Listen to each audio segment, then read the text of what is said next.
मेरे प्रिय आत्मन, आज गुरु पूर्णिमा का पर्व है और आप सबको गुरु पूर्णिमा की बहुत बहुत बधाई हो। आज के दिन सभी अपने सद्गुरुओं को नमन करते हैं, स्मरण करते हैं और पूजा करते हैं।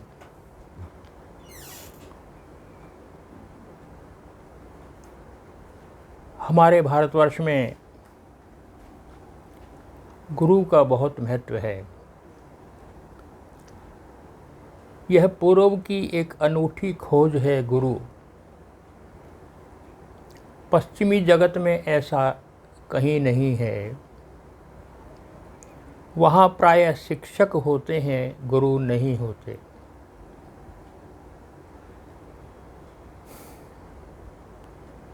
गुरु का अर्थ है, गु का अर्थ है अंधकार और रू का अर्थ है जो अंधकार के पार ले जाए, यानी जिसके पास प्रकाश हो वही तो पार ले जा सकता है। यद्यपि आदमी की तलाश परमात्मा की है, किंतु परमात्मा का परिचय कैसे हो, परमात्मा तक पहुंचा कैसा जाए, कौन सा मार्ग है, ये सब आदमी को पता नहीं है। परमात्मा नाम की वस्तु है, ये भी गुरु ने ही बताया है, किसी और ने नहीं। और गुरु ने बता दिया परमात्मा सब कुछ है, सृष्टि का पालन करता है, संहार करता है, सृजन करता है, ये भी उन्हीं का बताया हुआ है। और जब इतना कुछ बता दिया तो एक लालसा स्वाभाविक है कि हम उसको जानें, उसको पहचानें। वो कौन सी परम शक्ति है जो ये सब कुछ करती है। इसलिए सीधे परमात्मा तक पहुंचना बहुत कठिन है। इसलिए गुरु की आवश्यकता है, जिसने वो मार्ग देखा हो, जो वहाँ तक पहुँचा हो, वही तो हमारा मार्गदर्शन कर सकता है। और इसीलिए क्योंकि गुरु ही यह कार्य कर सकते हैं, उनको आदर और श्रद्धा देने के लिए हम गुरु पूर्णिमा का उत्सव मनाते हैं। आषाढ़ की पूर्णिमा को ये शुभ अवसर आता है। यद्यपि पूर्णिमा और भी बहुत आती हैं, 12 पूर्णिमा हैं। शरद पूर्णिमा तो और भी अच्छी मानी जाती है, किंतु उसको गुरु पूर्णिमा नहीं कहते। गुरु पूर्णिमा आषाढ़ की पूर्णिमा को ही कहते हैं। क्यों? एक प्रतीक है कि आषाढ़ में बादल घिरते हैं आकाश में और चांद कभी छुपता है, कभी दिखाई देता है। ये प्रतीक है इस बात का कि शिष्य जन्मों जन्मों के अंधकार को लेकर काली घटा की तरह से आकाश पर छा जाते हैं और चंद्रमा रूपी गुरु उन सारे पापों को नष्ट कर देता है अपने प्रकाश से। यदि शरद पूर्णिमा हो तो शरद का आकाश खाली होता है, वहाँ शिष्य नहीं होते, बादल नहीं होते। इसलिए बहुत सुंदर प्रतीक है कि बादल शिष्य हैं जो घेर लेते हैं बीच में चंद्रमा को, अपने गुरु को, सद्गुरु को। और सद्गुरु उनके सारे वर्तमान या भूतकाल के कर्मों को अपने ज्ञान के द्वारा छिन्न भिन्न कर देते हैं। ये गुण है गुरु में। एक और बहुत बड़ा प्रतीक है, बहुत बड़ा गुण है। क्या? हम सूर्य तक नहीं जा सकते। हम सूर्य के प्रकाश को देखना भी कठिन होता है, उससे एकदम लगातार आंख मिला ले तो असंभव है, इतना तेज है सूर्य का। चंद्रमा का अपना कोई प्रकाश नहीं, किंतु चंद्रमा सूर्य से प्रकाश लेता है। सूर्य से प्रकाश लेकर के उसको शीतल करके वो हमें देता है। हमारे पास जो चंद्रमा की चांदनी आती है वो शीतल भरी होती है, सूर्य से वो नहीं मिलता। ऐसे ही परमात्मा का जो ज्ञान है वो हमारे लिए संभव नहीं है सीधे लेना। वो क्या करते हैं कि इसलिए वो गुरु के पास भी अपना कुछ नहीं है, इसको समझ लेंगे आप। गुरु कहता है मेरा अपना कुछ नहीं है, मेरे पास जो कुछ भी है वो परमात्मा का है। परमात्मा से लेकर के मैं आपको दे देता हूँ, मेरा अपना कुछ नहीं। जैसे चंद्रमा कह देता है मैं सूर्य से रोशनी लेकर के आपको दे देता हूँ, मेरा अपना कुछ नहीं है। ये अहंकार शून्यता भी है और ये सत्य भी है कि गुरु में अहंकार नहीं कि मैं कुछ दे रहा हूँ या मेरे पास कुछ है, नहीं। जो परमात्मा से मिला है वो इतना अधिक है कि मैं संभाल नहीं सकता, मैं उसको बांट देता हूँ, बस इतना अंतर है। इसलिए गुरु पुल है बीच में, परमात्मा के और मनुष्य के बीच में एक पुल है। गुरु का एक हाथ धरती पर है और एक हाथ आकाश में है। गुरु का एक पैर जमीन पर है, एक पैर आकाश में है। गुरु एक हाथ में शिष्य का हाथ लेता है, दूसरे हाथ में परमात्मा का हाथ लेता है, क्योंकि उसकी परमात्मा तक पहुंच है। और जो परमात्मा से मिलता है वो पुल बनाता है और परमात्मा को धीरे धीरे वो शिष्य के अंदर उतार देता है। यह गुरु का कार्य है, बहुत बड़ा कार्य है। इसलिए हमारे यहाँ गुरु का महत्व सबसे अधिक बताया गया है। हमारे शास्त्रों ने बड़ी प्यारी बात कही है गुरु के विषय में। गुरुर ब्रह्मा गुरुर विष्णु गुरुर्देवो महेश्वर गुरुर साक्षात पर ब्रह्म तस्मै श्री गुरुवे नमः। गुरु ब्रह्मा है, गुरु विष्णु है, गुरु शिव है। कहना बस कि नहीं, इनसे भी ऊपर इनको जिसने अधिकार दिया है, गुरु साक्षात परब्रह्म है।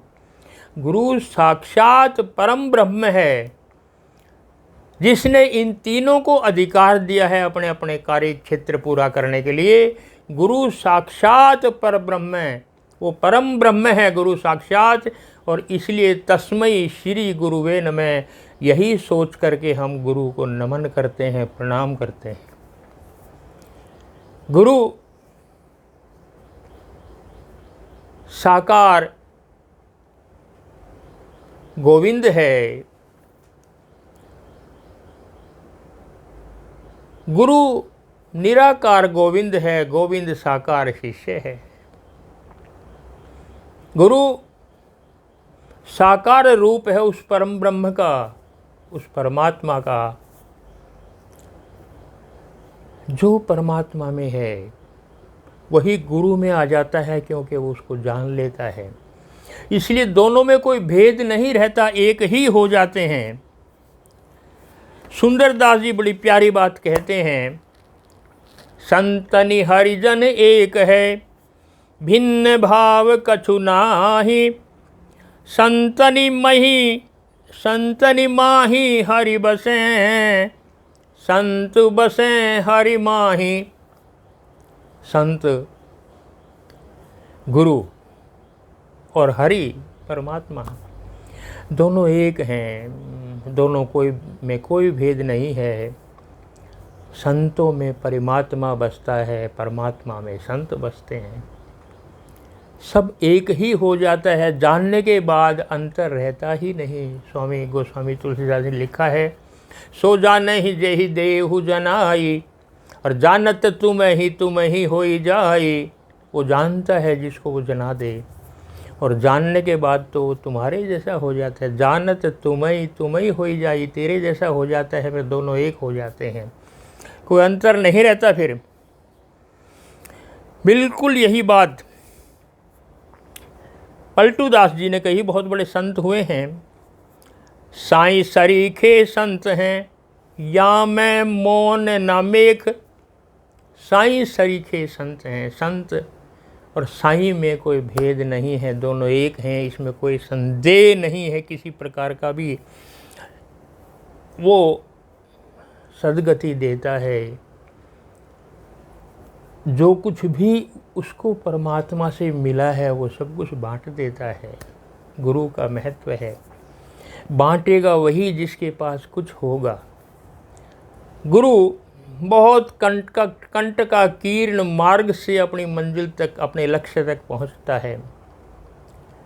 गुरु में क्यों विश्वास है? इसलिए है वो हमारे जैसा लगता है, परमात्मा हमारे जैसा नहीं लगता पहले, लेकिन गुरु उस मार्ग से जा चुका है जो बड़ा कठिन मार्ग है, और खूब साधनाएं तपस्याएं करके सब देख करके वो जहाँ पहुँच चुका है, शिष्य को वहीं पहुंचाता है, क्योंकि उसने वो मार्ग देखा है। जिसने देखा ही नहीं वो पहुंचाएगा क्या? इसलिए शिष्य को अपने जैसा लगता है, बड़ा साधारण सा, अब लेकिन उसको लगता है ये मेरा मार्गदर्शन करेंगे, ये मुझे वहाँ पहुँचा सकते हैं। और गुरु ने सारी बातों का जिक्र शिष्य के सामने करता है कि क्या क्या कठिनाइयाँ आती हैं, उनका समाधान भी गुरु करता है, क्योंकि उसको पता है कि क्या क्या समस्याएं आती है, उनका निदान क्या हो सकता है, वो सारा सारे कर चुका है। ये गुरु का महत्व है। ये गुरु का महत्व है कि वो सब कुछ जो उसने देखा है वो दे देता है। बड़ी कठिनाइयों से वहाँ तक पहुँचा जाता है। हमें लगता है गुरु ने कुछ भी नहीं किया, बस पहुँच गया होगा, ऐसा नहीं है।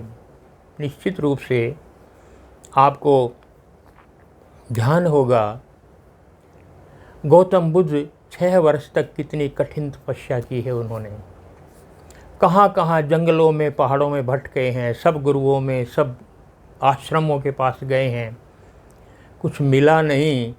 फिर अपनी ही साधना की, और अपनी ही साधना करके उसके बाद पा लिया, और जब पा लिया उसके बाद बांटा। अब वो भगवान हो गए, गौतम से बुद्ध हो गए, और जब बुद्ध हो गए तो बुद्ध औरों को लगता है ये तो वैसे ही हो गए होंगे। ऐसा वैसे ही कुछ भी नहीं होता, बहुत कठिन होता है, बहुत कठिन होता है, बड़ा कुछ करना पड़ता है। उनकी ऊंचाइयों को देख करके वे हैरान होते हैं, उनकी ऊंचाइयों को देख करके वो हैरान होते हैं, लेकिन उनके पाँव के छालों को उन्होंने नहीं देखा। वो जो पहुँचे हैं इतनी ऊंचाई पर, वो कैसे पहुँचे हैं, उनके पाँव में कितने छाले पड़े हैं, वो हम नहीं देखते। चाहे वो बुद्ध हों, चाहे महावीर हों, चाहे कबीर हों, चाहे नानक हों, कोई भी हों, बड़ी साधना से वहाँ पहुँचा जाता है, और वो साधना वही शिष्य से करवाते हैं। बड़ी स्वाभाविक बात है। इसलिए गुरु माध्यम है, गुरु की उपस्थिति आवश्यक है। गुरु एक कैटलिक एजेंट है, गुरु की उपस्थिति ही काफ़ी है। उसकी उपस्थिति में शिष्य सब कुछ पा लेता है। गुरु चाहे कुछ ना करता दिखाई देता हो, लेकिन फिर भी गुरु की उपस्थिति के बिना कुछ नहीं होता। जो ऊर्जा, जो एनर्जी, जो कृपा मौन भाव में भी जो गुरु से बरसती है, वो शिष्य उसको प्राप्त करता है। शिष्य रिसिपेंट होना चाहिए। ये होना चाहिए कि हाँ मैं लेने वाला हूँ, बस प्यास जरूर होनी चाहिए। परमात्मा उतना ही मिलता है जितनी हमारी प्यास होती है। बहुत गहरी प्यास हो, परमात्मा उतना ही गहरा मिल जाता है, और छिछली छिछली प्यास हो तो ना गुरु मिलते हैं ना परमात्मा मिलते हैं। मूल्य हमारी प्यास का है, इसको समझ लें। यदि हम किसी बहुत बढ़िया अमृत के सरोवर के पास भी बिठा दें, भीतर प्यास नहीं है, तो सरोवर हमारे किसी काम का नहीं। लेकिन यदि किसी सहरा में, किसी जंगल में छोड़ दिया जाए, हमें प्यास मरते हों, तो कहीं ना कहीं से हम जल ढूंढ ही लेते हैं। वो जो ढूंढते हैं तो फिर मिल ही जाते हैं। लोग कहते हैं गुरु को कैसे देखें, गुरु को कैसे पहचानें। गुरु को पहचानने का एक ही तरीका है, ये समझ लेंगे कि गुरु चुंबक है, शिष्य लोहा है। जो ही दो मिलते हैं, चुंबक स्वयं लोहे को खींच लेता है, उसके पास आ जाए बस। लोहे में लोहे का गुण हो, चुंबक में चुंबक का गुण हो, फिर कोई बीच में कोई बाधा नहीं है, गुरु ही खींच लेता है, अपने आप खींच लेता है। बस उसकी आंखों में झांका और काम हो गया। गुरु को पता होता है कौन किस लायक है, किस योग्य है, और वो क्या शिष्य बनने के लायक है, क्या वो कुछ लेने के लायक है। ऐसे बहुत उदाहरण हैं, सैकड़ों उदाहरण हैं। एक उदाहरण दे रहा हूँ, संत धर्मदास थे जो कबीर के शिष्य थे, बहुत बड़े सेठ थे, बहुत बड़े।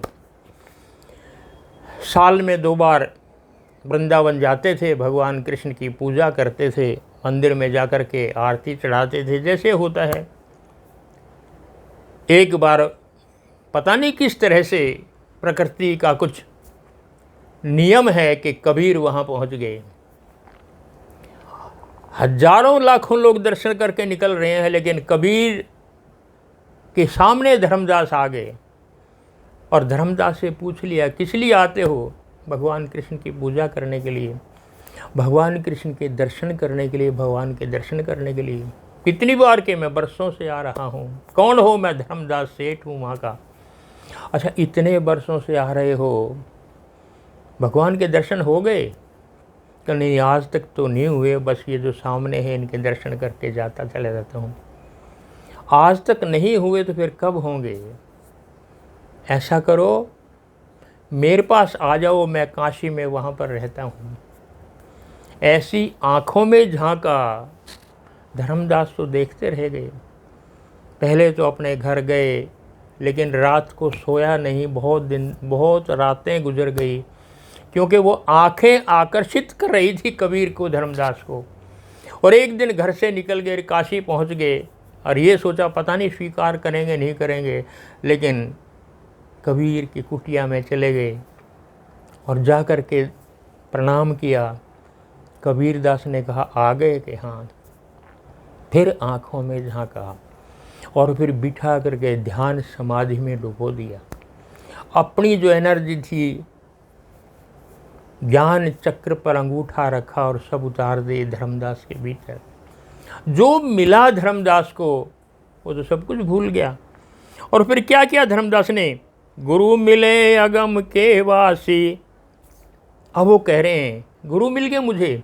कौन मिले? अगम, जहाँ कोई जा नहीं सकता। गुरु मिले अगम के वासी, उनके चरण कमल चित दीजे। सतगुरु मिले अविनाशी। सतगुरु अविनाशी होता है, मर के भी नहीं मरता।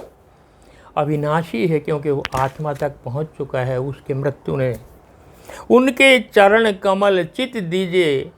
धर्मदास जी कह रहे हैं, उनके चरण कमल में बस झुक जाओ, तुम्हें कुछ नहीं करना। उनकी शीत प्रसादी लीजिए, छूट जाए 84। उनका प्रसाद ग्रहण करो। प्रसाद का अर्थ होता है कृपा। जो मंदिर से हम प्रसाद लाते हैं वो भगवान की कृपा होती है। 84 लाख योनियों का चक्कर छूट जाएगा। अमृत बूंद झरे घट भीतर, साध संत जन हासी। धर्मदास विनवय कर जोरी, सार शब्द मन वासी। विनम्र करते हैं, विनती करते हैं, धर्मदास जैसे मैंने पाया। तुम भी एक बार झुक तो जाओ। और कहने लगे, जो टकसाल मेरे पास थी उसमें तो कंकड़ पत्थर भरे थे, जबकि बहुत बड़े सेठ थे, हीरे पन्ने सोना कितना धन उनके टकसाल में रहा होगा उनकी तिजोरी में, कि उसमें तो कंकर पत्थर दिखाई दिए सारे सारे, वो कुछ नहीं है, बहुत बड़ी टकसाल मुझे मिल गई है कबीर के रूप में। और वहीं पर उसने अपने मुनीम को बुलाया और बुला करके चाबी सौंप दी, जाओ जितना धन है सब बांट दो, मैं आज के बाद घर नहीं आऊँगा। और धर्मदास वहीं रह गए कबीर के चरणों में, बहुत बड़े संत बन गए, ज्ञानी हो गए, बुद्ध हो गए। यही है, गुरु कहाँ मिल जाए, किस रूप में मिल जाए कुछ नहीं पता लगता, तो गुरु पहचान लेता। लोग कहते हैं हम कैसे ढूंढे, तुम खोज ही नहीं सकते, ढूंढने से मिलेंगे भी नहीं, गुरु ही तुम्हें खोज लेगा। तुम्हारे में वे प्यास चाहिए, कई बार जल ही तुम्हें खोज लेता है, ये मत सोचो कि तुम खोजोगे, जल भी खोज लेता, आकर्षित करता है जल अपने आप ही, आ जाओ। अजीब अजीब घटनाएं हैं गुरुओं की। एक और घटना बता रहा हूँ, राजस्थान में एक रज्जब अली नाम का युवक, 20 साल का, बहुत बड़े घर का लड़का, विवाह करने जा रहा था, घोड़ी पर बैठा है, राजसी वस्त्र पहने हैं, माला है, मुकुट है विवाह के जो होते हैं, कंधे पर तलवार लटक रही है, जैसे राजस्थान में शादी विवाह में दूल्हा लटकाता है। पीछे पीछे बारात जा रही है, बाजे बज रहे हैं, नगाड़े बज रहे हैं, सुंदर वस्त्र पीछे पीछे आ रहे हैं। और जो ही दुल्हन के घर के आसपास पहुँचे, सामने गुरु दादू दयाल आ गए, एकदम गुरु दादू दयाल आ गए।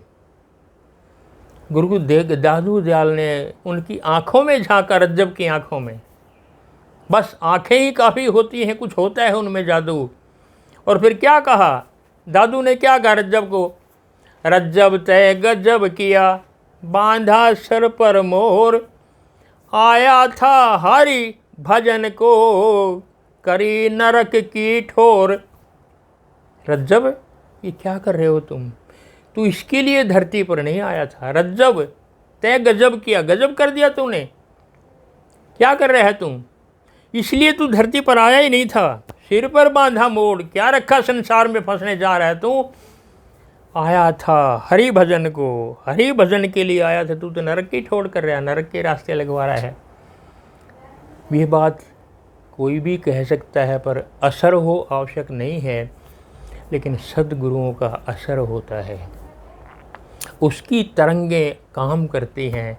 और तुरंत रज्जब घोड़ी से नीचे उतर गया, सारा अपना जितने वस्त्र थे फेंक दिए, सर का मुकुट उतार दिया, तलवार फेंक दी, मालाएं गिरा दी, सब बिल्कुल सब गिरा करके, और रज्जब को कहा चलो, उनके पीछे चलने लगा।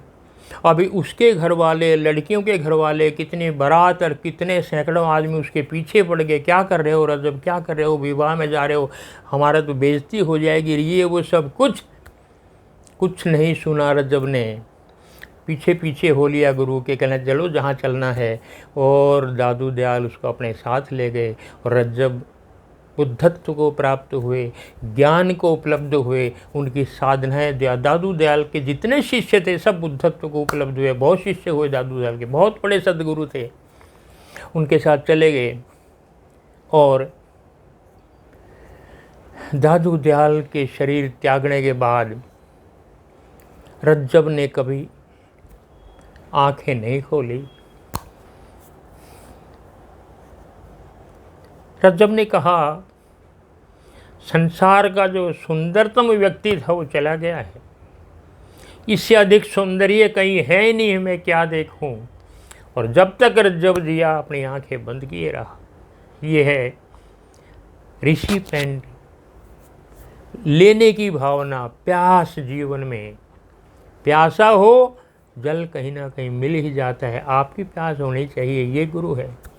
गुरु को कैसे पहचानोगे, कोई बताता है गुरु ऐसा हो, कोई बताता है गुरु ऐसा हो, आवश्यक नहीं कि ऐसा ही हो। किसी ने कहा दाढ़ी रखे हो, मूछ रखे हो, बड़े बड़े बाल हों, ऐसे वस्त्र हों, गेरुआ वस्त्र हों, कि ये हो कि वो हो, क्या गुरु ऐसे कोई परिचय है उसका, ऐसा कोई आइडेंटिटी कार्ड है गुरु का? सब गुरु अपनी अपनी तरह के हैं, बुद्ध अपनी तरह के हैं, महावीर अपनी तरह के नग्न खड़े हैं, कौन कहेगा उसको देख करके ये गुरु हो सकता है? कबीर अपनी तरह के हैं, नानक अपनी तरह के हैं, ईसा मसीह अपनी तरह के हैं, लाओ त्सु चीन के बहुत बड़े संत हैं, वो अपनी तरह के गुरु हैं। कौन किसके बराबर हो सकता है? गुरु की ना कपड़ों से पहचान है, ना शरीर से पहचान है। गुरु के तो भीतर झांकना पड़ता है, तब पता लगता है ये गुरु है। सब अपनी अपनी तरह के हैं, कौन ऐसा हो सकता है? इसलिए गुरु की कोई ऐसा नियमित पहचान नहीं, कैसे खोजोगे? और मैं फिर कह रहा हूँ कि आप में यदि प्यास हो तो गुरु ही आपको ढूंढ लेगा, गुरु ढूंढ लेगा। प्यास आपकी होनी चाहिए कि मुझे गुरु चाहिए। यदि गुरु मिल जाए तो बिल्कुल ऐसा होता है जैसे बूंद में सागर का स्वाद मिल गया हो। परमात्मा सागर है, गुरु बूंद है, लेकिन उस बूंद में ही सागर का स्वाद मिल जाता है। क्या है? बूंद को हम प्राप्त कर सकते हैं, सागर तक पहुंचना बहुत कठिन होता है। इसलिए वो बूंद में सागर है, हम उसको देखते हैं। ये बिल्कुल इसी तरह देखते हैं जैसे एक खिड़की में जाएं, घर का रोशनदान हो, जरा उसको खोल करके बाहर देख लें और उसके देखें बाहर विराट आकाश दिखाई देता है। गुरु का महत्व इतना ही है कि आपको खिड़की दिखा दे, फिर बाहर का विराट आकाश तो आपको स्वयं भी दिख जाएगा। ये खिड़की का इतना महत्व है। लेकिन यदि खिड़की अड़ी रहे वहाँ कि मैं बीच में बाधक हूँ, फिर वो बाधक हो जाएगी। फिर आपको और बड़ा विकास, विराट आकाश दिखाई देगा, फिर वो नहीं दिखाई देगा। और बहुत से गुरु ऐसा ही करते हैं। गुरु का काम इतना ही है कि एक बार दिखा दे, दर्शन करा दे। यदि उसको जान लिया तो फिर गुरु और शिष्य में कोई भेद नहीं रह जाता। लेकिन गुरु अटकाए रहते हैं, शिष्यों को कभी छोड़ते नहीं। क्यों? क्योंकि गुरुओं का अपना स्वार्थ होता है, गुरुओं का अपना स्वार्थ होता है। यदि शिष्य दिखाई नहीं दिए तो गुरु का महत्व क्या है? इसलिए गुरु साथ ही रखते हैं। गुरु का कोई पहचान नहीं होती ऐसी। कब किस रूप में, किस उम्र में कौन मिल जाए क्या पता लगता है। अपने आदि गुरु शंकराचार्य के बारे में बहुत कुछ सुना होगा। 7 वर्ष की आयु में उन्होंने संन्यास ले लिया था। वो उस उम्र तक सारे वेद, उपनिषद, शास्त्र सबके ज्ञाता हो चुके थे। 7-8 वर्ष की उम्र में बस भगवान शंकर के अवतार थे। और वो छोटे से, बल्कि 5 वर्ष की अवस्था से उनका वो व्याख्या करने लगे थे बड़े बड़े शास्त्रों की। ये सोच करके बड़े बड़े जो पुराने साधु थे, संत थे, साधक थे, वो सारे आकर के सामने बैठ करके उनका ज्ञान सुनते थे शंकराचार्य का। और शंकराचार्य छोटे से बालक थे, सुनते थे। तो कोई उम्र थोड़ा ही, कब ज्ञान किस में प्रकट हो जाए क्या पता लगता है। लेकिन ये मत देखो कि मेरे से छोटा है, बच्चा है, उसके ज्ञान को देख करके बड़ी बड़ी सफ़ेद दाढ़ी वाले लोग उसके चरणों में झुकते थे। और ऐसा सीन जब देखते थे कि छोटा सा बालक बैठा है गद्दी पर, बोल रहा है, उसके सामने सैकड़ों बड़े बड़ी आयु के बहुत बड़े बड़े ज्ञाता अपने आप को समझते थे, वो बैठे हुए सुन रहे हैं उनके प्रवचन को। कभी वो मौन हो जाते थे और बैठे रहते थे, तो बैठ के सब कुछ मिलता था। किसी कवि ने वो सीन देखा, वो दृश्य देखा, और फिर वो कहने लगे, आश्चर्य है, चित्रम बट तरोर मूले वृद्धा शिष्या गुरुर्युवा गुरोस्ति मौनम व्याख्यानम शिष्यास्तु छिन्न संशय। वृक्ष के नीचे चित्रम बट तरो मूर्ति, वृक्ष के नीचे क्या चित्र देखा है? वृद्धा शिष्य वृद्ध हैं, बड़ी बड़ी उम्र के हैं। गुरु युवा है बिल्कुल ही। और गुरोस्तु मौनम, गुरु मौन है, कुछ बोलते नहीं क्योंकि उनकी उपस्थिति काफ़ी है। और मौन होने के बाद भी शिष्यस्तु छिन्न संशय, शिष्यों के सारे संशय, सारे संदेह मिट जाते हैं। ये गुरु की उपस्थिति ही, ये गुरु की तरंगे हैं। इतना होना चाहिए।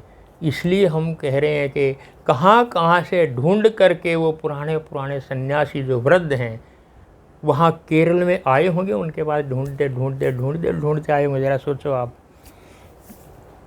मिल जाएंगे सब कुछ है संसार में, आज भी है, आज भी संसार में सब कुछ है। लेकिन हम गुरुओं को ढूंढें, और जो ही गुरु मिलते हैं फिर उनको परमात्मा की फिक्र नहीं रहती, परमात्मा मिलेंगे नहीं मिलेंगे इस बात को समझ लेना। बस गुरु मिल गया सब कुछ मिल जाएगा। बल्कि एक बहुत बड़ी बात, गुरु चरणदास जी थे, राजस्थान के एक ही गांव से गुरु चरणदास थे। 2 महिलाएं थी, दयाबाई और सहजोबाई, तीनों एक ही गांव के थे। गुरु चरणदास पहुँचे हुए सिद्ध पुरुष थे, आए और दिल्ली के चांदनी चौक के पास उन्होंने अपना एक आश्रम बनाया। मैंने देखा जा कर के दोनों बहनें दयाबाई और सहजोबाई वहाँ पर आई, आकर के गुरु की सेवा करने लगी, पैर दबा देती, भोजन बना देती, जल दे देती, सफाई कर देती छोटे से आश्रम में, और उनके पास ही रहने लगी। और गुरु ने उनको साधना के तरीके बताए, ज्ञान दिया, ध्यान में उतार दिया, समाधि में पहुंचा दिया, सब कुछ प्राप्त करवा दिया। वो भी बुद्धत्व को ज्ञान उपलब्ध होगी। और जब हो गई तो सहजोबाई, तीनों के तीनों अनपढ़ थे, निरक्षर थे। सहजोबाई ने बड़े सुंदर शब्दों में एक बात कही, बड़ी महत्वपूर्ण है। क्या कहती है सहजोबाई? राम तजू पे गुरु न बिसारूं, राम को त्याग दूंगी, भगवान को त्याग दूंगी, पर गुरु न बिसारूं। राम तजू पे गुरु न बिसारूं, गुरु को सम हरि को न निहारूं। गुरु के बराबर मैं भगवान को नहीं समझ सकती, गुरु के समान है ही नहीं भगवान। पूछ क्या कह रही है तू, कैसे कह रही है? हरि ने जन्म दियो जग माही, गुरु ने आवागमन छुटाही। भगवान ने तो जन्म दिया है, मुझे संसार सागर में उतार दिया 84 लाख योनियों में, लेकिन गुरु ने आवागमन छुटा दिया, उन्होंने तो मुझे मोक्ष प्रदान कर दिया। हरि ने 5 चोर दिए साथा, गुरु ने लई छुटाई अनाथा। हरि ने तो 5 चोर दिए, भगवान ने तो काम क्रोध लोभ मोह अहंकार, ये तो भगवान ने तो दिए, मैं लेके थोड़े आई थी। हरि ने 5 चोर दिए साथ में, लेकिन गुरु ने उन सबको छुड़ा दिया, मेरे से हटा दिया। मेरे मन में इनमें से कोई भी चोर नहीं है, सबको भगा दिया है। हरि ने कुटुंब जाल में घेरी, गुरु ने काटी ममता बेरी। हरि ने तो कुटुंब जाल में घेर दिया मुझे, लेकिन गुरु ने मेरी सारी ममता मोह जो उनके प्रति था वो सारा काट दिया और मेरे सब कुछ परमात्मा के प्रति लगा दिया। हरि ने रोग भोग उलझायो, हरि ने तो रोग में और भोग में उलझा दिया मुझे संसार में ला करके। और संसार में यही तो है यार, रोग है या भोग है ही क्या, संसार तो इसी लायक है। लेकिन गुरु जोगी कर सब छुटायो, गुरु ने योगी कर दिया, योगी राज बना दिया मुझे, ये सब छुड़ा दिया, योग दे दिया मुझे परमात्मा का। ये गुरु की कृपा है। कहले हरि को मैं कैसे मान लूँ कि हरि बराबर घर, हरि तो मुझे उलझाते रहे, हरि तो मुझे संसार में छुड़ाते रहे। हरि ने कर्म धर्म भरमायो, गुरु ने आत्म रूप लखायो। हरि ने तो कर्म में भ्रम में दुनिया भर में उलझा दिया, संसार में जाओ और बस इसी में लगे रहो। लेकिन हरि ने आत्म रूप लखायो, जो मेरी आत्मा स्वरूप है। मैं कौन हूँ? मैं आत्मा हूँ, मैं क्या हूँ? परमात्मा क्या है? हरि ने साक्षात दिखा दिया, केवल बताया नहीं। वो कह रहे हैं लखायो, मुझे दिखा दिया, दर्शन करा दिया कि मैं आत्मा हूँ, मैं शरीर नहीं हूँ। ये भगवान की कृपा निकले, गुरु की कृपा है ये। हरि ने मोसु आप छिपायो, बड़ी प्यारी बात कह रही है। हरि ने मोसु आप छिपायो, गुरु दीपक देता ही दिखायो। भगवान ने तो अपने आप को छुपा लिया मेरे से, मुझे अकेला छोड़ दिया और वो पता नहीं मुझे पैदा करके कहाँ चला गया। हरि ने मोसु आप छिपायो, मुझे छिपा लिया, मुझसे छिपा लिया हरि ने तो। लेकिन गुरु ने ज्ञान का दीपक दिखा करके दिखा दिया, ये हरि है। तो हरि बड़े हुए कि गुरु बड़ा हुआ, बड़ी प्यारी बात। फिर हरि बंधी मुक्ति गति लायो, गुरु ने सबई भरम मिटायो। फिर हरि बंधी मुक्ति गति लायो।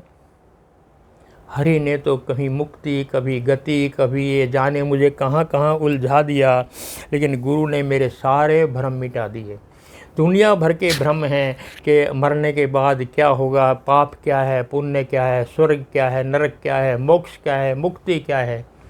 कितने कितने प्रश्न हमारे मन में उलझे हैं, लेकिन गुरु मिलता है तो सारे भ्रमों को मिटा देता है। बड़ी प्यारी बात है जो बड़े और साधारण शब्दों में कह रहे हैं, स्पष्ट कह रहे हैं, इसको कोई नकार नहीं सकता। ये गुरु का महत्व है। चरणदास पर तन मन वारो, गुरु न तजू हरि को तज डारो। अपने गुरु चरणदास पर मैं तन मन वारी करती हूँ, सब कुछ लटा देती हूँ। हरि को तजूं, त्याग दूंगी भगवान को, हरि को त्याग दूंगी, पर गुरु न विसारूं। गुरु को मैं कैसे त्याग सकती हूँ? गुरु ने तो सब कुछ दिया है। तो जिसने जाना है वो गुरु के महत्व को वही जान सकता है, कोई दूसरा जान नहीं सकता। बस पहचानने की बात कैसे होती है इसको हम थोड़ा सा समझ लेंगे कि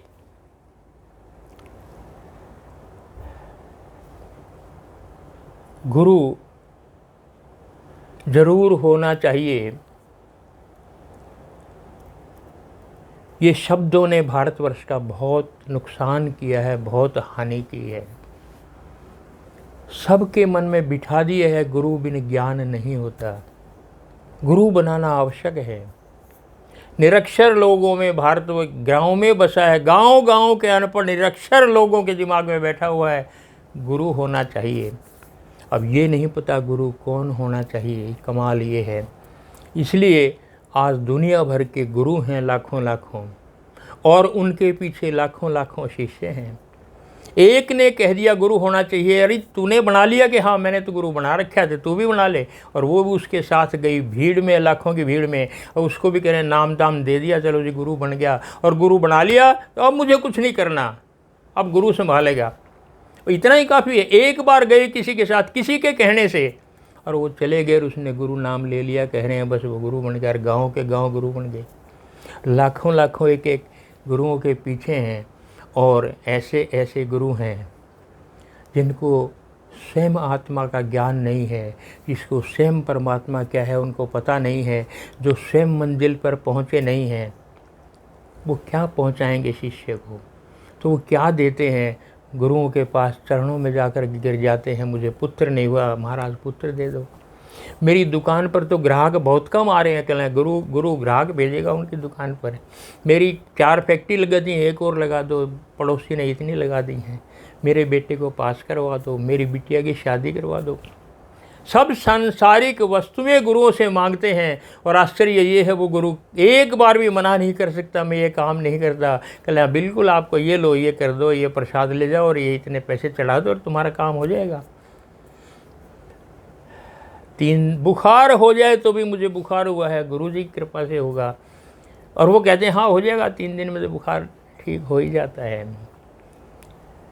लेकिन उनके मन में एक घुसेड़ रखा है कि जो कुछ होता है वो गुरु की कृपा से होता है, और वो मान लेते हैं हाँ गुरु की। इसलिए किसी को समझ लेना इस बात को, किसी को परमात्मा नहीं चाहिए, गुरु से संसार चाहिए। जैसे भौतिकवाद है हम किसी और से मांगते हैं, ऐसे हम गुरु से भी मांगते हैं, गुरु से ये चीज़ें मांग लो, गुरु से ये चीज़ें मांग लो। और कमाल के गुरु हैं, वो कभी मना ही नहीं करते कि मेरा ये काम नहीं है देने का। वो भी कह देते हैं। कैसे कैसे गुरु हैं, मतलब आप देख रहे हैं, मैं क्या कहूँ किसी के बारे में। भीड़ लगी हुई है और वो कह रहे हैं गुरु जी पुत्री का विवाह नहीं हो रहा, क्या करें आप बताओ क्या करें? कह रहे पुत्री का विवाह नहीं हो रहा कि हाँ, फिर क्या करना चाहिए?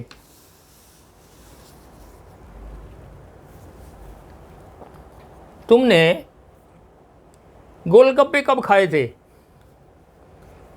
मुझे गोलगप्पे क्यों दिखाई दे रहे हैं?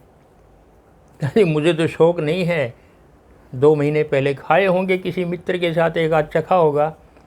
अब तुम ऐसा करो, गोलगप्पे खाओ और खिलाओ भी किसी को, जाओ तुम्हारा काम हो जाएगा, देवता की कृपा तुम पर मिल जाएगी। और चरणों में घुस करके जय बोल करके गुरुजी आ जाते हैं। फिर दूसरा आता है, तुमने केले मुझे बार बार दिखाई दे रहे हैं, केले कब खाए थे? केले तो 15 दिन पहले खाए थे गुरुजी। नहीं, अभी अभी खाओ, 1 दर्जन केले खाओ, 1 दर्जन बांट दो और हाँ तुम्हारे ऊपर देवताओं की कृपा हो जाएगी, जाओ चले जाओ। और बिल्कुल बिल्कुल प्रसन्न होकर के वहाँ से आ जाते हैं। ये बड़े आश्चर्य की बात है, और उसमें बड़े प्रसन्न रहते हैं। गुरु ऐसे ऐसे हैं, फिर वो गुरु हैं, लाखों लोग उनके पीछे लगे हुए हैं, शिक्षित भी लगे हुए हैं, उनको पता ही नहीं क्या है क्या नहीं है, पता ही नहीं है कैसे कैसे गुरु हैं। एक और घटना हम देख रहे हैं, कितनी घटनाएं बताऊं, इतना समय नहीं है। एक और गुरुजी हैं, देहांत हो गया है, शरीर छोड़ दिया है, लेकिन लगभग 1 वर्ष से बर्फ़ में लगाए बैठे हैं लोग उनके शिष्य के। नहीं, इनका तो पुनर्जन्म होगा, बर्फ़ में दबे हुए हैं, हम इनको अंत्येष्टि नहीं करने देंगे। सरकार ने प्रयास कर लिया, राज्य ने प्रयास कर लिया कि नहीं, हम इनकी अंत्येष्टि नहीं होने, गुरु ने तो पुनर्जन्म लेंगे, तो जीवित हैं, समाधि में गए हुए हैं, अपने आप जीवित हो जाएंगे। यदि गुरु ने ज्ञान दिया होता, मेरे शरीर से प्रेम मत करना, मेरी आत्मा से प्रेम करना, मेरी आत्मा को पहचानो, अपनी आत्मा को पहचानो। शरीर तो जो मिला है वो जाएगा, पंच भौतिक शरीर है। शरीर किसका रूखा है? शरीर तो राम ने धारण किया, तो राम भी गए, कृष्ण भी गए, नानक भी गए, कबीर भी गए, ईसा मसीह भी गए, सुकरात भी गए। किसका शरीर रुका है? जिसने शरीर धारण किया है वो सभी जाते हैं, चाहे कितने बड़े बड़े गुरु हों, कौन रुका है? ये क्यों नहीं समझते कि ये भी शरीर चला गया? लेकिन गुरु ने तो हमें आत्म की शिक्षा दी है, तुम आत्मा हो, आत्मा से प्रेम है, और आत्मा तो कभी मरती नहीं, वो तो अमर है। शरीर तो जाएगा, लेकिन गुरु ने स्वयं ही अपनी आत्मा नहीं देखी तो दूसरों को आत्मज्ञान कहाँ से देंगे वो? इसलिए लोग शरीर पर चिपटे हुए हैं, उसी तल पर रह जाते हैं और कहते हैं गुरु ने बड़ा ज्ञान दे दिया है। ये हम देख रहे हैं कि पता नहीं कितने कितने स्वामी जी, गुरु जी और पता नहीं कितने कितने आजकल आए हुए हैं, और उसके फिर लाखों की भीड़ है। उनके स्वयं के पास कुछ नहीं है, वो किसी को क्या देंगे? असल में संसार मांगते हैं, उससे भी जाकर के मुझे भौतिक वस्तुएं दे दो।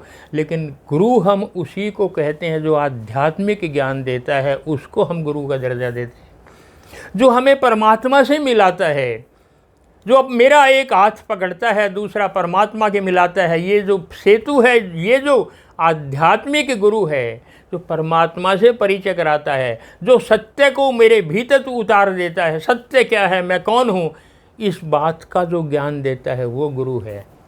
गुरु ऐसे नहीं होते कि तुम रोने लगोगे गुरु मर कैसे गए, उनको तो हम नहीं जाने देंगे, वो तो समाधि में गए, 1 साल से समाधि में है, पुनर्जीवित हो जाएंगे।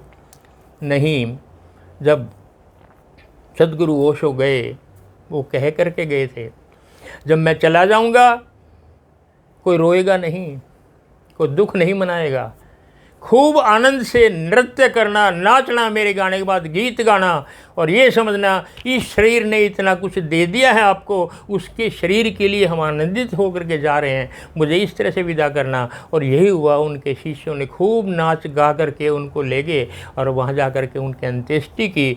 सब ने नाच गा करके, आज भी उनके शिष्य खूब नाचते हैं, गाते हैं। ओशो कहते हैं मैं मरा थोड़ा ही हूँ, मैं तो इस पृथ्वी पर इस दिन से और इस दिन तक इतने बीच में आया हूँ, बस ना कोई मृत्यु है ना जन्म है। शरीर का क्या है, ये तो कभी ना कभी चला जाएगा। लेकिन वो तब हो जब गुरु को भी स्वयं आत्मज्ञान हो, तभी तो शिष्य को आत्मज्ञान देगा। जो मेरे पास है वही तो हम देंगे। इस रूप में हम गुरु को समझने का प्रयास करें। गुरु क्या है, बड़ी साधारण सी भाषा में समझा देते हैं। एक बहुत बड़े गुरु हुए इनायत शाह, बुल्ला शाह तो आपने नाम सुना होगा। पंजाब में जितने प्रेम के गीत हैं सब बुल्ला के गाए हुए हैं, बुल्ला शाह के गाए हुए हैं। आज भी हजारों प्रेम के गीत, विवाह के गीत, इतने प्यारे संत थे बुल्ला शाह। ढूंढते ढूंढते इनायत शाह के पास चले गए, और वो खेत में काम कर रहे थे, उनका बाग भी था। वहाँ जा कर के बुल्ला शाह भी काफ़ी ऊँचे पहुँच चुके थे, और उन्होंने जा कर के देखे आम लदे हुए हैं पेड़ों से। उन्होंने अपना परिचय देने के लिए इसके बजाय के नाम बताए। एक नज़र आमों पर डाली, आम धड़ाधड़ नीचे अपने आप टूट करके गिर गए। इनायत शाह ने देखा कौन है ये, कौन हो तुमने हमारे आम तोड़ दिए? कहने जी मैं तो ना पत्थर मारा ना मैं वहाँ तक चढ़ा, मैंने कैसे तोड़ दिए? किस लिए आए हो मेरे पास? मुझे राम का पता चाहिए, मुझे राम से मिला दो। राम कैसे मिलेंगे? सीधा प्रश्न कर दिया। और बुल्ला शाह उस टाइम प्याज की पौध लगा रहे थे खेत में। प्योद यहाँ से उखाड़ करके सारे वहाँ लगा रहे थे, प्योद लगा रहे थे प्याज की। और क्या कहा इनाथ शाह ने बुल्ला को, बुल्लिया रबदा की पाना, पंजाब की बात है, बुल्लिया रबदा की पाना, ऐदरों पुटना तो ऐदरों लगाना, ऐदरों पुटना यहाँ से उखाड़ना और उधरों लगाना। वो कह रहे हैं मन को संसार से हटा लो, परमात्मा में लगा दो, रब का दीप की पाना, राम में लगा दो। संसार में मन लगा हुआ है, बस यहाँ से हटाओ और वहाँ पे उधर लगा दो, कहना क्या पाना। और इतने में ही बुल्ला शाह को ज्ञान हो गया। कैसे कैसे गुरु हैं पूछे बता, वो क्या क्या चमत्कार करते हैं, कैसे कैसे हैं, आश्चर्य करते हैं वो। इसलिए ये गुरु का एक ही हमने जिसको गुरु माना है वो है जो परमात्मा से मिला दे, जो परमात्मा का ज्ञान करा दे। जो संसार में हमें फैक्ट्रियाँ खुलवाए, हमें पता नहीं क्या क्या दिलवाए, हमने उसको कभी गुरु माना नहीं है और उनको आज तक नाम भी नहीं है ऐसे गुरुओं का, किसी का नाम नहीं है। नानक हो, कबीर हो, रैदास हो, जितने भी, चाहे वो गरीब दास हो, चाहे वो सुंदर दास हो, वो पलटू दास हो, वो धर्मदास हो, कितने नाम लूँ, ये उन्हीं के नाम है जिन्होंने अपने शिष्यों को कभी संसार का कुछ नहीं दिया, धन दौलत दी हो, उन्होंने परमात्मा को पकड़ाया उनके हाथों में। ये ले जाओ, हमारे पास तो है ही यही, सब झोपड़ियों में रहने वाले, ये ले जाओ, मेरे पास तो यही है। यही तो, इससे बड़ा धन और क्या होता है। जो परमात्मा का परिचय करा दे, आपके हाथ में दे दे, वो गुरु है। जो दोबारा संसार में फंसा दे के और धन दे दे और फैक्ट्रियाँ लगा दे, समझ लेना वो चोर है, वो स्वार्थी है, वो लोभी है, वो आपको लूट करके अपना ही घर भर रहा है, इस बात को समझ लेना। इसलिए हम चाहते हैं गुरु को कैसे पहचाने। गुरु समझ लेना कि वो चुंबक है, तुम लोहे हो, वो तुम्हें पहचान लेगा, अपने आप खींचे चले जाओगे। अगर आप कभी देख लोगे तो जहाँ जिसको गुरु को देख करके तुम्हारा मन करे यहाँ झुक जाओ, फिर वहाँ चूको नहीं, फिर वहाँ झुक ही जाओ। तुम्हें लगे कि हाँ कोई खींच रहा है मुझे, वहाँ झुक जाना चाहिए, समझो वो तुम्हें गुरु मिल गया है। सीधी सी एक ही बात है, कोई दूसरा नहीं है, बस इतना ही काफ़ी है। किसी के कहने से नहीं, उसने कह दिया तुम ये गुरु, ये बहुत बड़े गुरु है ना, तुम्हें अपना लगना चाहिए कि हाँ झुक जाओ और उसके चरणों में झुक जाओ, वो तुम्हें गुरु मिल जाएगा। बाकी और गुरु घंटालों से बच करके रहना। मैंने कुछ कड़वी बातें भी किसी के बारे में कह दी हैं, मैं क्षमा मांगता हूँ। लेकिन किसी को चोट पहुँचे और वास्तव में यदि वो प्यास है उसको परमात्मा को पाने के, तो उसको गुरु बनाना। संसार को पाने के लिए कभी गुरु मत बनाना, ये सब झूठी बातें हैं। ये गुरु आवश्यक है, परमात्मा को पाने के लिए गुरु की आवश्यकता है, संसार को पाने के लिए आवश्यकता नहीं है। फिर ज़रूरत नहीं है ऐसे गुरु बनाने की। इसलिए मेरी आपसे प्रार्थना है, आज मैं पुनः आपको बधाई देता हूँ गुरु पूर्णिमा की। लेकिन मन में प्यास जगाइए, गुरु मिल ही जाएगा। आप गुरु को ढूंढ लीजिए, फिर परमात्मा दूर नहीं है। आज इतना ही।